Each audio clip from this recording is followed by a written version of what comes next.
Hey, how you doing? Can Hey, what's going on? you hear us pretty good? I'm Robert from Deranged Media. And Going on? Megan. Cool. Hey, you guys hear me all right? My mic sound cool? yeah, you're good. Cool. So how's it going? Going all right, man. Just hanging out this Thursday afternoon. How about you guys? Tired? Thursday Good. after Thursday evening, somewhat about 6 o'clock. So all For sure. Cool. right. So if you want to introduce yourself. Yeah, definitely. So my name is Field Cate. I am the singer and guitarist of the LA rock band Fencer. Um, Yeah, we've got a new record coming out. We've been putting out some singles, just kind of doing the whole like junket circuit of talking about it and interviews and stuff like that. So I'm excited to be here. Thanks for having me. Cool. You us too. Um, so you mentioned you have a single. We have that just released a single and video for Sanitarium recently. Yeah. Yeah, we did. We put out Sanitarium with a video in October, and then we put out our song Joseph Courtney in November. That's cool. I was actually listening to that today. It's actually pretty good too. I like Thanks. it. It was good. I was listening to it too. Thank you. I'm gonna take it over to Megan. Megan, you got a question for him? Okay, so your guys' band is called Fencer. What prompted you to go that route with that name? Yeah, so Scott, our bass player, he actually used to be a nationwide champion at fencing.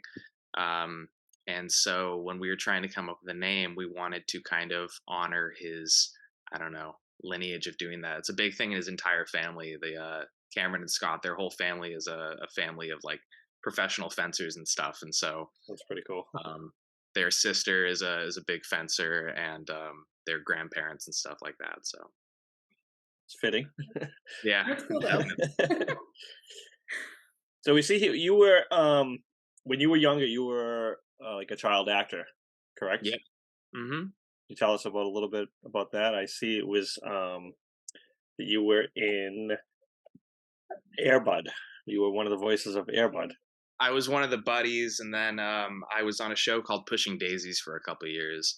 Yeah, I was an actor for about a decade when I was young. That was like my whole life growing up. I mean, I was just auditioning constantly, and that's I had some decent success, especially with that show Pushing Daisies for a bit.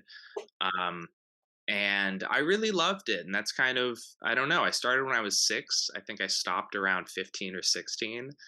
Um, it was just a thing of like I started when I was so young, so you kind of, you change as a person, and naturally things I think ran their course. I started when I was in high school. I started getting interested in other things. And so it's a world I definitely love, and I think I bring a lot of that kind of theatrical nature to the band and what we do with our music and stuff. And I would be interested in acting again someday. It was just kind of the playing the game of auditioning and stuff. I want more. It sounds kind of pretentious, but I wanted more control over um, the product I'm making. Right. Like And yeah. so music, I think, is a really interesting thing because you can kind of just do whatever you want, rather than trying to kind of fit somebody else's vision. Right. So that's kind of where I came from, I think. Yeah. So like if it's you're on somebody else's show, they're kind of controlling that whole scene and that whole setting and things like that. And you're just kind of going with the flow. Definitely. And I mean, you can definitely make the role your own. You can, kind of, you have a tremendous amount of influence on how that role ends up being portrayed, right? But it's ultimately, the director has their vision, and they are going to have you do it a certain way, with Right. which will be different for every actor doing it. But it was just kind of a thing of like, as I got more into music, I really was attracted to the idea of songwriting and being able to just kind of do everything myself and fit the role that I wanted. too, essentially. Cool. Um, since you transitioned into music, did you play music when you were younger, or was this like through high school development? And what made you go the music route other than being able to control it yourself and put out what you want? Yeah, definitely. It wasn't even high school. It started developing like right after high school. It was kind of sudden. I mean, I was super into music growing up. I mean, the very cliche, oh, my dad used to play me all sorts of stuff all the time. But I started finding some of my own bands that I was really into when I was maybe like, I don't know, 11 or 12, and I started getting really into listening to music. I've been singing since I was very little. I've always loved singing. I did a lot of musical theater when I was younger, so I really kind of fell in love with that then. And I remember, I think when I was like 13, I wanted to start playing an instrument, but I didn't want to play guitar because I thought that was too much of like what everyone played. So I started taking bass lessons. And I played bass throughout high school. Tried creating a couple bands, but it was never something I was taking super seriously because after acting, my whole thing was I wanted to direct because that felt like the natural progression of having a little more control over Right. the finished product, but still staying in that same realm. Um, and then it just kept evolving of I started this band with an old friend of mine. We were just a two piece and I was just playing bass like through like an octave pedal and some weird stuff. And I realized this was like right after high school. I was like, I started writing some songs for really the first time, and I felt like I was kind of good at it. And I was like, this is the move, I think. And so I didn't really know anyone. Um, and I went on like some band finder website, and ultimately I joined this pop punk band as the bass player, where the drummer was Cameron Sove, who was our drummer and fencer, and he and I kind of started going off doing our own thing a little bit. I went and taught myself guitar super fast because we didn't have a guitarist and needed one, and I was singing, so it made sense. And that's kind of where we ended up. And it's just been now 6 years later. So That was going to be my next question was where'd you guys meet and stuff like that, but you mentioned through kind of like that website or Finder type of thing. yeah, and he and I were experimenting with lineups for a while and trying to figure out what we were going to do. And played with a lot of different people trying to kind of figure out what made sense. And ultimately, I think his brother Scott like was filling in for us while we were like in between people, just playing bass because he was a bass player already. And he didn't have any interest in starting like an original band. But I remember there was sometime like early 2017, we were all playing together, and I was like, "Do you guys just want to do this? I think it's working." And everyone was down, so that was that. I love that. It's kind of like a Chevelle feel because Chevelle, Yep, they were all brothers. Obviously, at this point, one of the brothers is no longer in the band, but essentially, it's almost like that kind of same where you bring someone in and they're related and it's cool. I like when a lot of bands tend to do that too. definitely. So that's cool. Okay. Talking about like your sound, you guys say your sound is like garage opera band. Yeah, That's what people describe. Can I ask why that route? Because I know there's other bands out there, like you have the Proto Men, and they're considered opera rock. Why do sure. you put that into it? Yeah, well, I think every you could put every band into a million different genre categories, and obviously everyone has their own like kind of made up thing that they like to call themselves. So that's the fun one that we've come up with. But the reason for that is it's a play on the term like a rock opera or something, which is obviously a different context for like a record that's kind of following a cohesive storyline or something. But garage opera, I think it comes from one that we're definitely more raw. We try and be as poppy as we can, while still maintaining a really raw kind of aggressive sound. But the opera aspect of it is, I think, the theatricality that we bring to the songwriting and the performance. I mean, I definitely have a bit of a personality when I sing and the way we kind of do our songs and stuff. Um, and I use a lot of vibrato. I come from a world of musical theater, so a lot of our songwriting, I think, is very over the top and theatrical, while still being like kind of boxed into a garage rock type of thing. So Right, came up with the term garage opera. right. What are some of the tough parts of coming along and being where you're at now? Like, what are some of the obstacles you've had to go through to get, to where you guys are now? Yeah, I mean a lot. And there's still such a long way to go, right? But I think just what I've learned is that, I think there's definitely a lot of difficulties in every industry. The music industry is pretty brutal. And just as, everyone talks about being a child actor and that being difficult. I don't think I really experienced anything directly negative through that, but I think in retrospect, there are some unhealthier aspects just kind of by doing that growing up. And definitely in the music industry, there is a lot of, it's rough. It's rough for sure. Just, people you deal with and things, everything like that. I think the other big thing is kind of being able to, we're still pretty early on, right? But we've almost been together. Next month it'll be 6 years. And that's been a long time for the three of us to kind of work together. And the difference between music and like a band and like, filmmaking or something is that we don't really have a director. I mean, Right. definitely there's I have a lot of control over what's going on, but we have, all the three of us have a tremendous amount of input, and we all share production credits, writing credits. We kind of make decisions collectively on everything, which Right. is different in contrast to filmmaking, where you do generally, you have your executive producer, you have your director, um, who's kind of in charge of the creative vision, and we share that. So that is difficult. It's difficult to put, three different creative people in a room and say, okay, everyone agree on one thing for everything. Right. You Um, guys are making the decisions.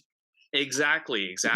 And we're independent at the moment too, so it's kind of a thing of, it's really, there's no one except the three of us making these decisions. So we've had to, and they're brothers, so there's always been a kind of strange disconnect between me and them. But that's been the challenge. And the more we've toured, the more we've played together and recorded and just spent hundreds and hundreds and hundreds of hours around each other.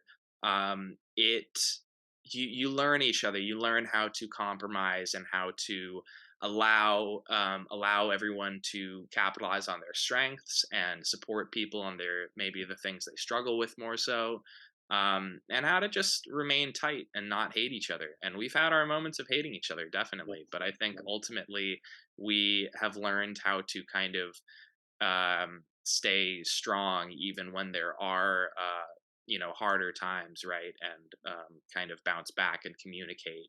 And we have this underlying, I think, connection and love for each other that, despite what else happens, we're always able to kind of go back to, revert back. Brothers don't gang up on you or anything. Oh, all the time. But I'm also the singer, so that gives me kind of a good amount of pushback too. Right. I'm all the melodies, so it's me versus the rhythm section, right? Right, Like, right. Now you have a new single coming out, or I believe it is out, right? Um, it is. Sorry, it's I have to check my notes. Help me out with this. Joseph Courtney? Yeah, it's Joseph. I was looking at it. Right Yes, there that it came is. out in November. Joseph, Yeah. Joseph Courtney. Sorry about that. No, Yeah. So, can you tell us a little bit about that? I did hear it today. I like it. It's a pretty good tune. Can you tell how what the recording process of that, or how that came about to, and then what your future plans are for that, and then maybe like a full album, I believe. It's coming. Yeah, we announced our debut album, I think last month, or maybe no, November. It was actually, I think, the same day Joseph Courtney came out.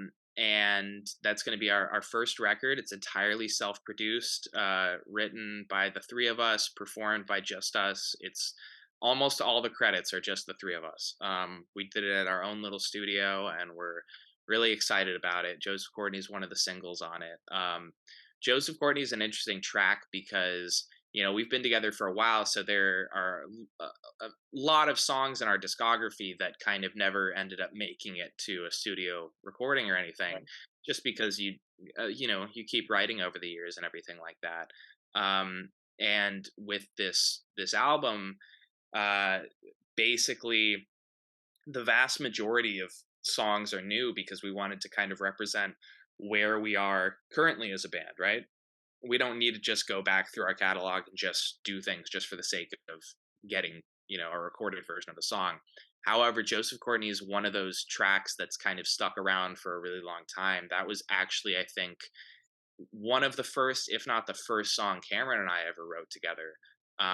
When we first started kind of hanging out, we called it side project. While we were in that pop punk band, we would hang out like by ourselves, and I would go over to his house at like 9 p.m. at night, and I would leave at like 6 a.m. and we'd basically just from scratch write a song, record a demo of it, mix it, do the entire thing just like at once. I'd just go over there and be like, okay, let's write a song.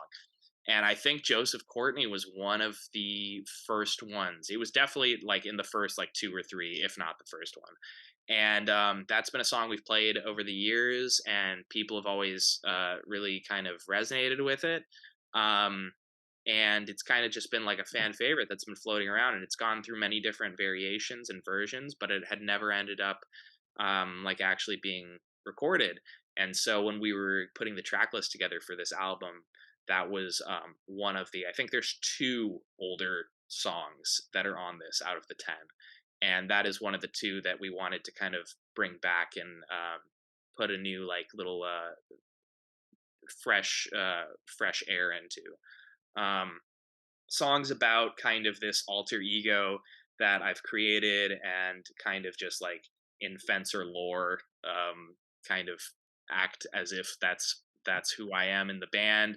His name is Joseph Courtney, and it's kind of just a vessel for me to be able to channel a lot of my more manic nature, and I don't know, be somebody that I'm kind of not, as like this character who craves attention and is just like made to entertain people and just kind of like run a stage and things like that. Something that I didn't feel I was when we were starting the band, and I kind of realized that I had to learn how to do that. And so it was kind of this I don't know, this persona that I was able to create. Well, So you guys are releasing your album this year. Do you guys plan on doing a tour for this new album? Yeah, definitely. I don't have anything to announce at the moment, but there are that is a priority of ours. We've toured a bunch in the past, and we've always gotten like an incredible response in like the Midwest and East Coast and stuff like that. So there are things in talks, but I don't have anything that is ready to be no said at sneak the moment. peeks. But yes, yes. Speaking of the touring, who you've been obviously out and toured before. I see that you guys have toured with um, Bad Flower. Hmm. How Yeah. how was that with They're great. Yeah, they're great guys. Josh, the singer, he actually produced our first EP that's out, called "Growing Up Selfish." He produced that whole thing with us. We went up to their place in the California desert out here. Um, they're great guys, and they're a total yeah? blast to play with and tour with, and they've opened a lot of doors for us. So they're really cool. Yeah, I saw them a couple months ago. I shot this show in Boston Oh, cool. a couple months ago. He's Yeah, got they put some on a great show. they've got some he got some lyrics that really kind of hit home sometimes Sure. with some of their stuff, and they're good dudes. Yeah, They get some definitely. They cool put on a stuff. killer show. Megan? Um, so since we're speaking of touring, If you could create like a lineup that you headlined, who would you want to open for you? And it could be like legit anyone, dead, Sure. alive, whatever you want. To open for us, I mean, it would honestly, if we had a headline tour where we are able to kind of not depend on opening acts to bring people, my answer would be the smallest bands we can find that we would absolutely be in love with. I would never want to put somebody I love opening for us. I don't think that makes sense. There are bands I would love to open for, but ultimately people ask us that a lot, like who would you want to tour with or who would you want to do this with? I mean, whatever, honestly. I think especially if we had that control and power to open doors for smaller bands like a Bad Flower has done for us or other people we've come into contact with, I would want to do that. Because that's a necessity in this industry. I mean, I think in every industry outside of even entertainment, there's a tremendous amount of luck involved, right? If you're starting a business, there's everything, a restaurant, like there's a ton.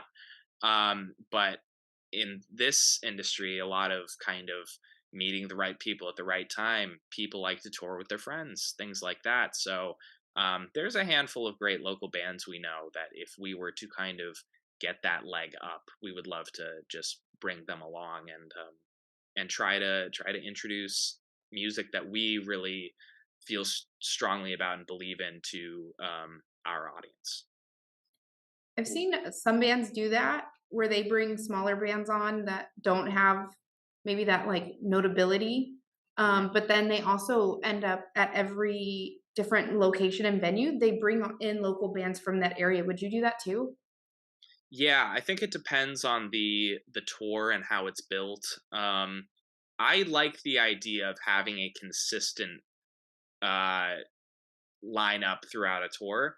And often I know bands will bring in some local support because maybe locally there's a band who draws really well and they need that extra draw for the show or something. Um, so I wouldn't be opposed to it at all. But I also am really partial to the idea of like, here is the three band lineup. First, headliner, direct support, and opener. Um, and I like that idea very much so. But I'm open to whatever. We're also kind of picky with our music sometimes, so we we would definitely want to make sure it's people that we really felt strongly about and would be super excited about independently. Right. I mean, it's kind of like you want the same fan base all around. If it's the same style of music that you guys play, you want to kind of opener or support that plays the same style. So you don't want to Sure, have like and three different, you know what I mean? Like three yeah, different genres kind of all in one show.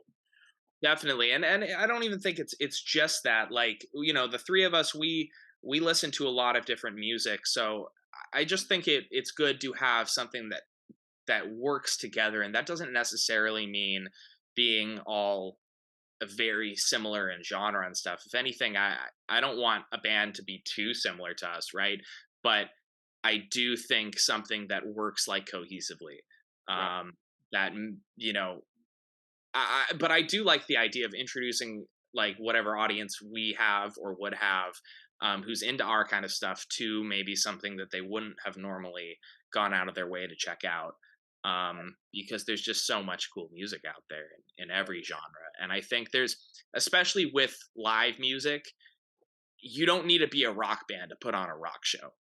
Right. Uh, I think if you put on a really powerful live show, I mean, you could be just a straight up pop artist who can just go out there. And I think there's an inherent like rock essence to live music Right. often, not everything, but like that kind of energy. It's the energy on stage, and so if that's there, people will be into it. Right. Right. I do have a question circling back to Sanitarium. Sure. So you wrote the song dealing with depression, correct? Yeah, dealing with a whole bunch of different things. How how do you deal with something like that? And how could if somebody was seeking that help, like what advice would you give? Because mental health is such a big thing, especially today. And Sure. some people they know how to deal, but then sometimes they don't. And like for me, music is therapy. It's Yeah. huge. It's super important to me. So like being able to take things and relate to them is super important. So like what would be your best, like how do you cope? How do you work through it? Well, mental health is like one of my biggest things. In fact, like I mean, that would be the thing I'm most proud of, is being able to kind of build a platform and just kind of be an advocate for talking about all sorts of things related to that. I have a personality disorder. The last 5 or 6 years has been a huge journey for me, learning about my mental health and how to manage it and stuff like that. I'm a life coach now too, which is very cool. So I'm kind of like, I don't know, like a pseudo therapist for younger kids and teens and stuff like that, which I get a lot of fulfillment in and I really love doing. I've done therapy for many years, dialectical behavioral therapy, which is like a specific borderline personality disorder thing and stuff like that. So I would say, and like you said, I think the benefit to kind of newer generations is that the stigma is being going away just a little bit, and it's becoming something that's talked about a lot more.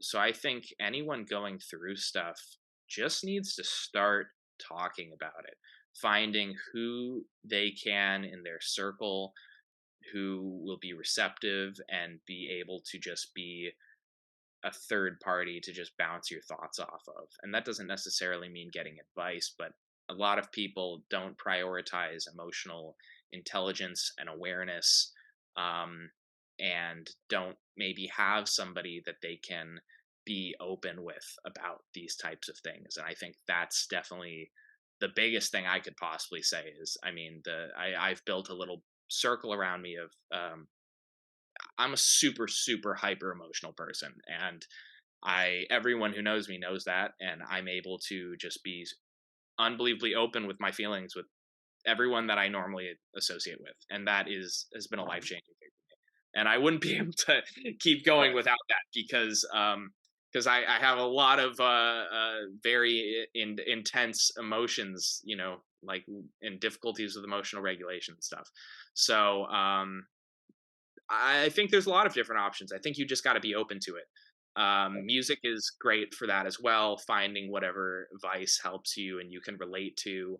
Um, I've always found the idea of so many people, songwriters are like, music is therapeutic to write, and I don't know. I've never felt that way. It doesn't do much for me personally, but I know it could do something for somebody who listens to it. Right.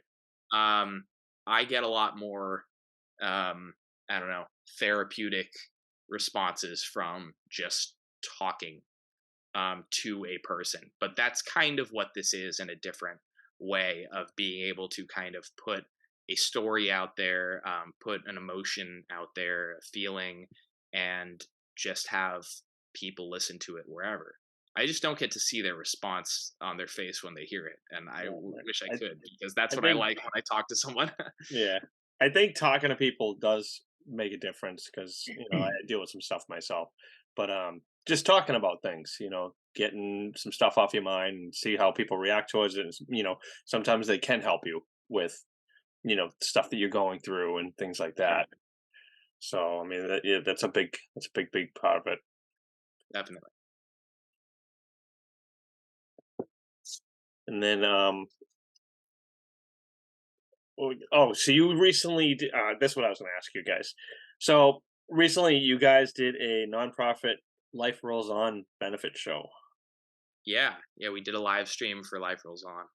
Can you inform us a little bit on that there? Yeah, Life Rolls On is this great organization that basically assists disabled people and people who wouldn't normally be able to help them like surf and skateboard and stuff. It's really Very cool. cool. Cameron and Scott are big surfers, so they, I think, maybe twice a year they do a big benefit day for it, where they go out with a bunch of other lifeguards and surfers and stuff, and help people who have more difficulty with that basically experience surfing. which I think is really neat. And so, since we have that connection to them, we did a live stream show recently, which was like a benefit for Life Rolls Right. On, and all the proceeds went to them. They That's pretty cool. sponsored it, which was really cool. That's pretty cool. That's awesome that you guys are doing that and giving back to the skating fans of the skating and surfing and things like that. And most Yeah. of them will listen. Most of them will be into that your music and things Mhm. like that. And it's cool that you guys are giving back like that. Yeah, love to do what we can. I mean, you know, we hope to continue to have positive impact like that as we grow as a project. Cool. All right, Megan. What do you got? Anything you want to add?